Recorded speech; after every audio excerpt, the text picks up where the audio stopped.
Oh, that was a very interesting story Pellegrina told last chapter. I wonder who the recipient should have been. All right, chapter 5. I think you can guess what's happening here. The house on Egypt Street became frantic with activity as the Tulane family prepared for their voyage to England.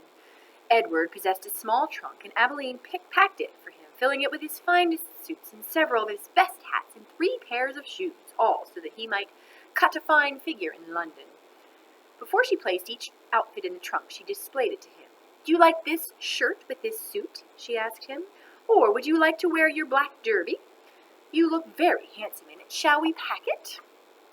And then finally, on a bright Saturday morning in May, Edward and Abilene and Mr. and Mrs. Tulane were all on board the ship, standing at the railing.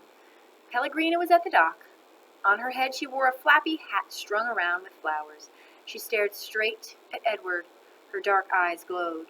"Goodbye," Abilene shouted to her grandmother. "I love you." The ship pulled away from the dock. Pellegrina waved to Abilene. "Goodbye, lady," she called. "Goodbye." Edward felt something damp in his ears.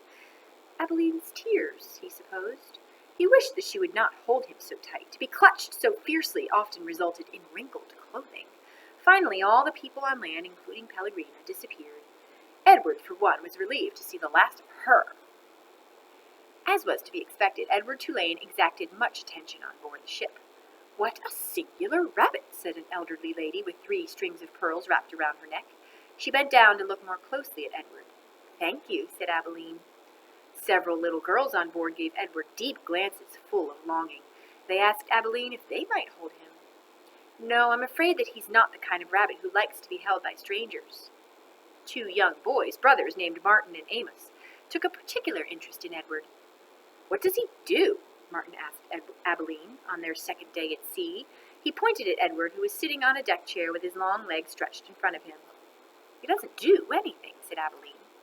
"Does he wind up or something?" asked Amos. "No, he does not wind up." "What's the point of him, then?" said Martin. "The point is that he is Edward," said Abilene. "That's not much of a point," said Amos.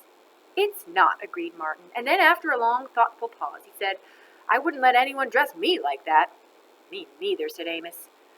"Do his clothes come off?" asked Martin. "Of course they do. He has many different outfits, and he has his own pajamas, too. They are made of silk."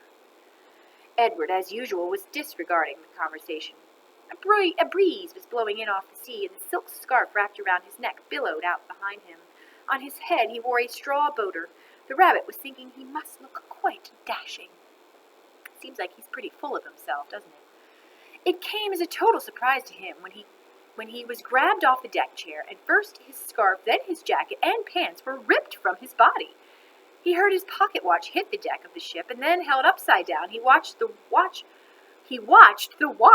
roll merrily toward Abilene's feet. "Look at him," said Martin. "He's even got underwear." He held Edward aloft so that Amos could see. "Take it off," shouted Amos. "No!" screamed Abilene. Martin removed Edward's underwear. Edward was paying attention now. He was mortified. He was completely naked except for the hat on his head, and the other passengers on board the ship were looking at him, directing curious and embarrassed looks his way. "Give him to me," shouted Abilene. "He's mine." "No," said Amos to Martin. "Give him to me." He clapped his hands together and then held him open. "Toss him," he said. "Please don't throw him. He's made of china. He'll break." Martin threw Edward, and Edward sailed naked through the air. Only a moment ago, the rabbit had thought that being naked in front of a shipload of strangers was the worst thing that could happen to him.